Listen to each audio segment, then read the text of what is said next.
Assalamualaikum warahmatullahi wabarakatuh. Tugas belajar di luar kelas hari ketiga. Yang pertama, mengenai tema job description. Poin A mengenai job description motivator pada kegiatan insidentil berikut ini. Yang pertama, apa yang harus dilakukan motivator jika ada anak murid yang tidak mau masuk kelas? Tentunya ini menjadi PR buat kita. Yang harus kita lakukan yaitu bertanya kepada murid kenapa dia tidak mau masuk kelas, atau ketika anak tidak mau menjawab, kita bisa tanyakan kepada orang tua atau wali murid. Contohnya ketika waktu pertama kali saya datang ke Bimba, ada satu anak perempuan yang dia tidak mau masuk kelas. Itu dikarenakan di dalam kelas tersebut hanya dia perempuan seorang. Harusnya ada teman satu lagi perempuan tapi dia tidak masuk, sehingga di kelas tersebut dia perempuan seorang. Akhirnya dia nggak mau masuk kelas, dan solusinya oleh motivatornya diganti hari. Yang kedua, apa yang harus dilakukan motivator apabila ada murid yang menangis? Yang pastinya kita harus menenangkannya, karena ketika ada anak menangis pastinya akan mengganggu murid yang lain. Makanya kita mencoba untuk menenangkannya. Atau ketika anak mulai tantrum dan tidak terkendali, kita biarkan terlebih dahulu sampai anak mulai merasa lelah. Ketika anak sudah merasa lelah, kita kita gendong dia, dan kita beri kata-kata semangat, motivator, sehingga anak mulai merasa nyaman dan kembali semangat untuk bermain sambil belajar bersama kita. Yang ketiga, apa yang harus dilakukan motivator apabila ada anak murid yang mengganggu lainnya?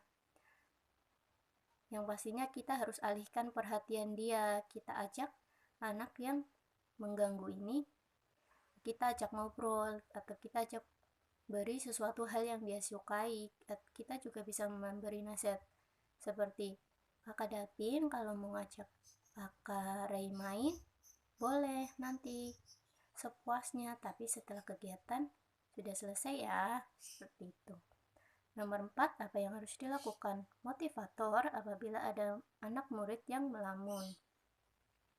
Yang harus kita lakukan yaitu kita ajak berbicara, kita ajak bercerita, kita juga bisa memberikan hal-hal yang dia sukai sehingga dia terlepas dari atensi untuk melamun itu, sehingga melamunnya dia tuh bisa pergi. Yang poin B, apa saja tugas yang harus dilakukan motivator setiap periodik setiap minggu? Pastinya yaitu kita mengevaluasi apakah modul yang kita berikan sudah mampu, apa anak sudah mampu untuk mengerjakan modul tersebut, sehingga dia nanti bisa berganti modul yang baru. Yang ke-C, apa yang saja tugas rutin yang harus dilakukan motivator setiap hari? Yang dilakukan yaitu mengevaluasi apakah murid merasa senang dalam mengerjakan modul yang dia terima. Yang ke-D, bagaimana cara motivator mengetahui karakter dan kesukaan anak?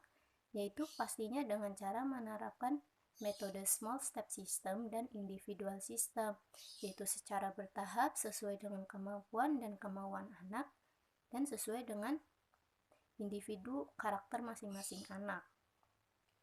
Yang kedua, tentang tema tugas dan tanggung jawab motivator. Poin A, target kelas. Yang pertama, apa target suasana dan kegiatan di kelas Bimba A-I-U-E-O yang harus dicapai oleh motivator? Pastinya target suasana kelas itu harus nyaman, kondusif, sehingga anak merasa tentram ketika berada di kelas. Dan target kegiatan yaitu kegiatan yang dipelajari atau modul yang dipelajari dapat tercapai. Yang kedua, bagaimana cara motivator mencapai target atau tugas di kelas Bimba A-I-U-E-O?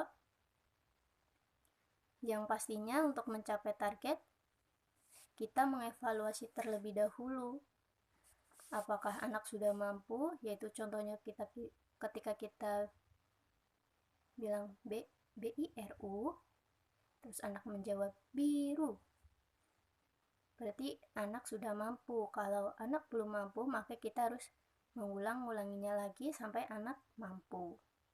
Yang poin C, mengenai tanggung jawab motivator di kelas. Yang pertama, apa yang harus dilakukan? Motivator untuk menjadikan suasana kelas aman. Pastinya sebelum kelas dimulai, kita harus perhatikan terlebih dahulu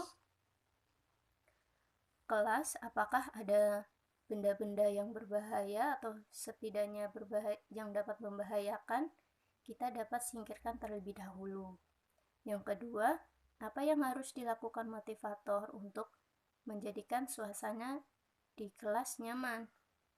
Pastinya untuk menyamankan suasana di kelas, yaitu kita harus membangkitkan semangat anak-anak terlebih dahulu. Kita harus membuat anak nyaman, kita ajak anak-anak berdialog dulu, bercerita. Ketika anak mulai udah mulai senang, udah mulai semangat, kita bisa mulai kegiatan bermain dan belajarnya. Yang ketiga, apa yang harus dilakukan motivator dalam mengasihi dan menyayangi murid? Yang harus kita lakukan dalam mengasihi dan menyayangi murid, yaitu pastinya kita tidak membeda-bedakan antara murid yang satu dengan murid yang lainnya. Kita porsinya harus sama, kita harus sayang, harus saling menyayangi, menjaga satu sama lain. Kemudian pastinya kita juga tidak boleh memarahi anak. Kita harus sabar, tenang ketika ada anak yang memang membutuhkan perhatian lebih. Yang keempat, apa yang harus dilakukan motivator untuk menjadikan kegiatan bermain sambil belajar itu menyenangkan? Yang harus dilakukan motivator, kegiatan bermain sambil belajar itu untuk menyenangkan, yaitu pastinya tadi dengan metode small step system dan individual system, dilakukan sesuai dengan kemampuan anak dan kemauan anak, tidak memaksa anak. Pastinya sesuai dengan karakter masing-masing anak. Ketika anak sedang ingin menulis, kita berikan saja.